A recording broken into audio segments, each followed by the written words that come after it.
Diya Kumari addressed the state-level women's conference in Udaipur, emphasizing the government's commitment to strengthening and empowering the people of Rajasthan. She highlighted the role of the central government under Prime Minister Modi's leadership, with Rajasthan participating actively in national development initiatives. Kumari shared details of various welfare schemes aimed at women's upliftment, such as the establishment of Adarsh Anganwadis, and highlighted announcements made in the state budget to boost sectors like education, tourism and infrastructure. She emphasized the importance of safety, employment and proper implementation of schemes, particularly noting the creation of 1 million jobs, including 4 lakh government and private sector positions.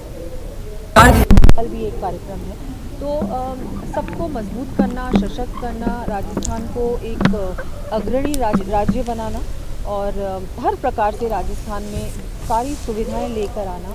Double engine की सरकार है, जिसकी केंद्र में भी हमारी सरकार है, मोदी जी के नेतृत्व में बहुत अच्छे काम हो रहे हैं। तो राजस्थान भी अब उसमें एक सहभागी के रूप में काम करेगा, वहाँ से हमको बहुत सपोर्ट मिलेगा।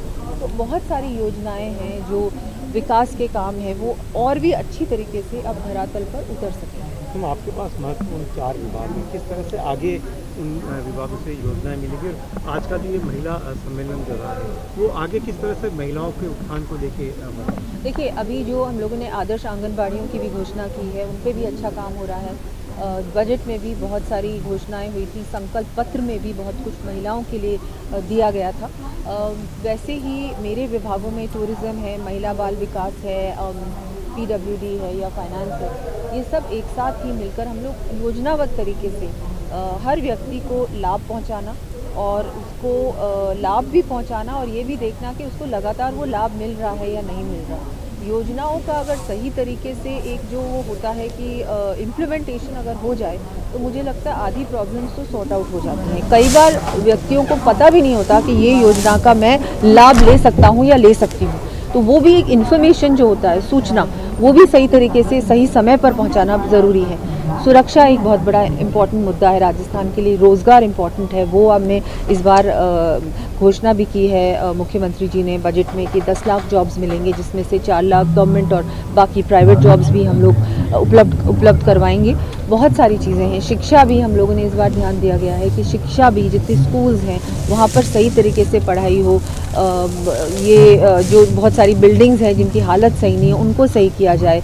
रोड इंफ्रास्ट्रक्चर में भी 9 ग्रीन फील्ड एक्सप्रेसवेज की घोषणा हुई है, उनके भी DPR बन रहे हैं। ऐसे बहुत कुछ दिया। 17 को प्रधानमंत्री जी जयपुर आ रहे हैं, किस तरह?